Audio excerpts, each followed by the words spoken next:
guys, it's Ariana. Welcome back to my channel. So for tonight's video, we're going to be reading some more scary stories. This story is very long, so I think I'm going to split it up into 2 videos, so it is 2 parts. It is a 2-parter on Reddit, and it is just way too long to put into 1 video, so I think I'm gonna upload it in 2 different parts. So it's gonna be like a mini series on my channel. This one is really creepy. I'm very excited to jump into it and read it. It is from the no sleep section, so it is a fictional story. So just a heads up now, this is a fictional series that I'm gonna be reading. I do have my wicked candle in here, making the home smell like caramel apples. It is from the Reddit author Gator Swamp Witch, and it's titled The Basement. I looked down at the creaky basement stairs, trailing off into a void of darkness. I tried to swallow, but my throat wouldn't let me. I was afraid. My grandmother's house was a mostly pleasant place to be, all except the basement, that is. The basement was old and smelled of mildew and dust. The stairs leading down were the wooden ones that have gaps in between each stair, which only amplified the feeling that when you walked down that something was going to grab you from underneath. There were 3 singular lights down there that had to be turned on with pull cords, so you had to go down into a near complete darkness to turn them on. I stood at the top of the stairs, my childhood imagination running wild with thoughts of monsters in the darkness, but I knew I had to go down. Both my grandparents were pretty old, so it had to be me to bring up the things from the freezer my grandmother needed. The very real risk of one of them injuring themselves down there was greatly outweighing the fear of the things that lurk in the dark. I took a deep, shaky breath and ran down the stairs as fast as I could, and I sprinted towards the first light. I pulled the pull cord, and the dim light buzzed softly with electricity as it came to life. It only illuminated about a 4-foot circle around me. I looked around at the old workbench and all of the random stuff that was down there, which did nothing but creep me out further. There were so many dark corners for things to lurk, and the dim ring light around me only made the rest of the darkness seem more oppressive. As I was preparing myself to run to the next light, near the old fridge, suddenly, I was plunged into complete darkness. I didn't hear a click of what that distinct popping noise of a bulb dying. It was just silent. Waves of fear washed over me as my mind raced. I had to do something. I ran towards the next light, feeling invisible hands reaching out for me as I moved. Click. Nothing. The lights weren't working anymore. I pulled the chain again, keeping my eyes shut, just praying that when I pulled, again I would see a flash of light through my eyelids. But I didn't. It was dark. The only light in the basement was the subtle glow of the street lights coming through the tiny basement windows. I told myself on repeat that there was nothing there and monsters aren't real, trying to find any shred of bravery left in me. I took a deep breath as I flung the door of the freezer open and I grabbed the things my grandmother had asked me to bring up. I started turning to run back up the stairs when I heard the worst noise I could have imagined. The basement door slammed shut loudly and forcefully. I scrambled up the stairs as fast as my body would carry me, and I tried desperately to open the door, but it wouldn't budge. The door didn't have a lock on it, but it did stick in the frame sometimes, and was hard for even a grown adult to open, let alone a young girl. My grandparents never closed it for exactly this reason. I yelled, "Someone please open the door." I dropped everything I was holding, and I violently shook the door handle as hard as I could. I yanked and I pulled, desperately, but it wouldn't move. The door opened inwards towards the basement. Surrounding myself into it wasn't an option. But truthfully, I wasn't strong enough to unstick the door anyway, let alone bash my way through it. Then a horrible thought crept into my mind. Since the door faced inward, there was no draft at all, let alone anyone strong enough to have done this. Someone had to have slammed it like this, from inside the basement. Then I remembered just to the left of the fridge was the cellar door that led to the outside. But I'd have to go all the way across the basement to get there. I sat for a moment with my head against the door and my back scrunched tightly against the wall, trying to figure out what to do, when I heard a noise from below. It was just a quiet little scuffle, like someone dragging something across the concrete floor. But it didn't sound like it was directly below me. I listened, and there it was again. It sounded like it was moving from under the stairs towards the bottom step. I was shaking so violently. If someone had been there, they probably would have thought I was having a seizure.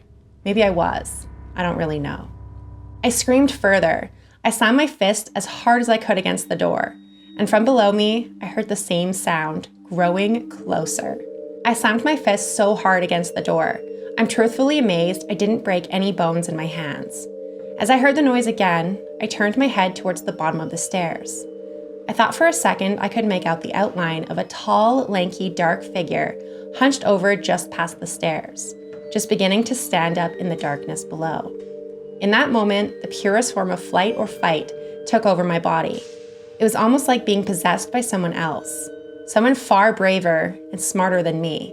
Before I could have any more thoughts, I launched myself through the gape of the railing into the concrete floor.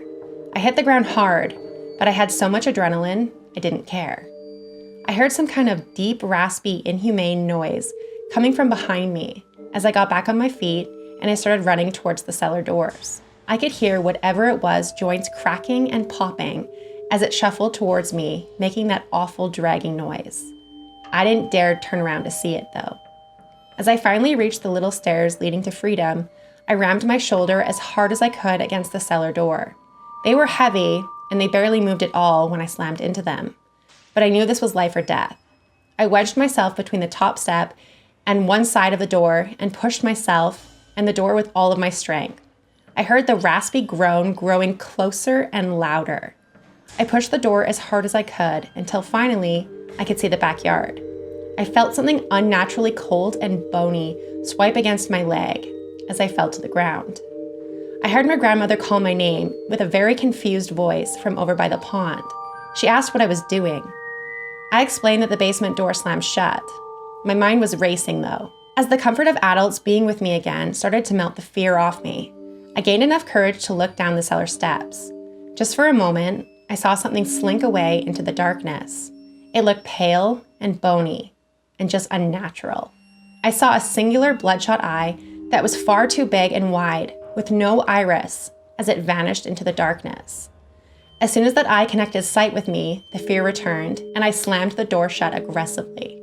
My grandmother asked me if I was okay, and she started to make her way over to me with a look of grave concern on her face. She asked what happened, and I explained again why I was covered in dirt and bleeding in a few places.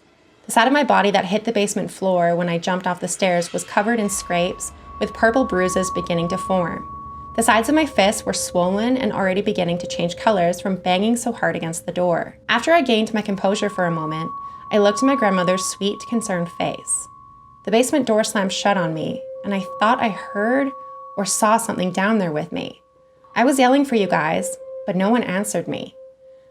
I knew as I was saying this, she wasn't going to believe me, that something was down there. I shook my head and I covered my face in my hands. She apologized and told us that they came outside to feed the fish while I went down. They couldn't hear anything from out there. She smiled playfully, but dropped her smile when she realized how scared I really was. The dark can play tricks on your mind sometimes. That's probably all it was. She smiled again and rubbed her hand against my back gently. She told me that I should just go inside and get myself washed up and that we'll watch a movie when we're done. I walked inside from the back of the house so I wouldn't have to go past the basement. As I was washing all of the dirt off myself and cleaning up my scrapes, I heard the distinct pop of the basement door unsticking, followed by a slow creak of the hinges. I froze. I peeked my head out the little window to see both of my grandparents were still outside. The bathroom was in the same hallway as the basement, so I got on the ground and I looked under the crack of the door. I couldn't see much, but I could see that the basement door was now wide open and a few of the things that I had dropped sitting on the steps. I didn't see movement and I couldn't hear that grotesque raspy groaning or cracking of that thing moving. I opened the door slowly, trying not to make a sound, and I stepped into the hallway. I inched closer towards the steps, trying to keep my eyes fixed on the black void of the basement. Nothing was there. I slid my way past the open basement door into the kitchen to grab my flashlight. I grabbed the flashlight and I pointed it all around the dark basement. Still nothing. By some miracle, none of the things I dropped fell off the stairs and were still all between the first and third steps. It was all in my head. Right? Nothing's there. I'm okay. I told myself, keeping the flashlight fixed towards the steps. I knelt down as far back from the actual basement as I could to grab the things that I had dropped. Just as I was about to grab the last item, I heard a disheartedly familiar sound. A slow, dragging shuffle combined with a popping and cracking from behind me.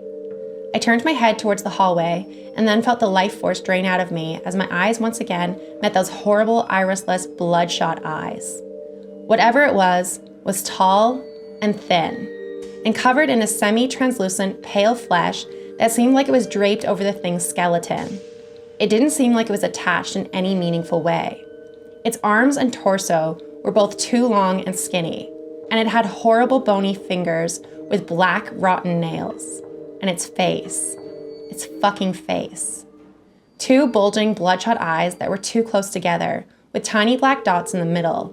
A long, thin mouth with no lips that just parted enough to reveal what seemed like rows of thin, yellow, needle-like teeth. It seemed to have no expression on its face, but looking at it, it pierced through my soul with hopelessness. It looked like the result of a mad scientist trying to combine a human-alien hybrid with an anglerfish, or something horrible like that. Fear once again took over. I tried to scream, but instead my mouth just hung open silently. I wanted to run, but my body betrayed me. I was paralyzed, kneeling on the floor, just staring at this thing. It slowly began to move towards me, making those horrible fucking noises. The way it moved was unnatural. It was almost like when you're watching someone move in a strobe light. Disjointed, like it was teleporting a few inches at a time, more than walking with its legs, despite the noises it made as it moved. It was within a few feet of me now, as it began reaching out towards me with its horrible twisted fingers. As it reached out toward me, my body abruptly released me from the fear paralysis, and I screamed at the top of my lungs. I didn't know I was capable of making a noise that loud. I screamed so loud, it seemed to startle the thing for a second. It paused before turning its head 180 degrees with a sickening crunch to face the back door. I heard my door fly open and my grandparents both calling my name, with almost as much fear as I had. The thing let out a wailing, groaning scream, for lack of a better word, and fled to the basement. As I sat there shaking, I saw my grandparents standing at the end of the hallway. I've never seen my grandparents look scared before. My grandmother rushed towards me with a quickness I didn't know she was capable of. She quickly ushered me out of the house and told my grandfather to go back outside and call the authorities. I didn't remember most of the rest of the night. My grandparents rushed me outside and we all just stood there on the driveway and waited for them to arrive. It felt like hours to me, but it was probably less than 30 minutes. They searched the whole house and they found nothing. When they asked us for the details and what we saw, my grandparents said it was a tall, skinny, naked, hairless man they saw run into the basement. But I knew it wasn't a man. It wasn't human. I didn't tell the police that though. I knew no adult would actually take me serious if I explained the full extent of everything I witnessed. I didn't want this to just be dismissed as a child's overactive imagination, even if my grandparents had seen it too. I just told the police the basement door slammed shut. I thought I heard someone down there, and then I saw someone in the hallway when I went to pick up the things that I dropped. I think some part of me just didn't want to relive the whole thing again. They did a full investigation of the basement, the house, and searched the surrounding neighborhoods and woods, but nothing ever came of it as far as anyone told me. Thankfully, less than 6 months later, my grandparents ended up moving to a retirement home that was closer to our house, and I never had to go in that basement. But I will never forget what happened that night. I still sleep with the lights on a lot of the time, and I do everything in my power to avoid having any dark or open spaces behind me. I hate to admit that, but I'd rather have people think that I'm a scaredy cat than ever have to see that thing again. I don't think I'll ever truly feel safe again for the rest of my life. This happened 15 years ago, but some part of me will always be on edge, waiting for my gaze to meet those horrible eyes again. Unfortunately, though, I do have an update. And this is how they ended the first update. So the next part of this story is really, really, really long. So I cannot do it all in one video. It's just gonna be way too long of a video. So I know you guys do really enjoy the longer stories. So I'm gonna read one more story that isn't relevant to this story, but the rest of the update for this is just way too long. So I will include that in another video. But that is such a really good story. It's really well written and it's so freaking creepy. So I've talked to the Reddit author and they said that they might do a third part to it as well. But at the moment, there's only 2 parts up. So I will be reading the second part in another video. But oh my God, That whole story is just so freaking creepy. I loved every second of it, but at the same time, I'm terrified of basements. And honestly, I have the same setup in my basement. When you walk down, there's no lights. You literally have to pull the strings. So I was picturing my basement the entire time that I was reading that story, and that was just absolutely not okay. That was fucking terrifying. Holy crap, I love that story so much. Thank you so much for allowing me to read it. And I will definitely be reading the next part in my next upcoming videos, but I cannot read it in this story, as I said. Okay, so I'm just going to read a shorter story to add into this video, so it's a little bit longer for you guys. This is from the Glitch in the Matrix section on Reddit, and it's under the author Ginger-Bells, and it's titled, "My friend died and came back to life years later." The first time it happened was in 2012. My friend's group had a guy named Poppy in it. Now, Poppy died. In 2012, I remember the day it happened. He had overdosed and they found him in his home. We all went to his funeral, and fast forward to 2023, I get a friend request on Facebook from a person named Poppy, who is very much now alive. At first, I thought it was a joke. Maybe someone was playing with me, until I met face to face with them. Shocked beyond belief, the only person who actually remembers them dying is my brother, who was just as shocked as I when I showed him the Facebook account. So that's just a really creepy story, but like, that's fucking weird. You fully remember going to their funeral, you fully remember that they died, and then you met them later on in life, like a couple years later, and they're perfectly fine and they're alive, and nobody remembers them dying but you and your brother. That is absolutely bizarre, and I don't know what to think of that, but that's definitely really weird. This one is from the Spoopy Cjades section, and it's titled, "My Mom Saw Me One Night, but It Wasn't Me." A little backstory, I'm currently 22, but at the time my family lived at this home, I was about 13. When my parents first rented this house, they were not told that someone passed inside the home. I unknowingly had the room that the person had died in. One day, we were sitting in our dining room having breakfast, and we were all fairly quiet. To my mom asked, "Oh, Haley, were you in my room last night?" To which I replied, "I wasn't. Why are you asking?"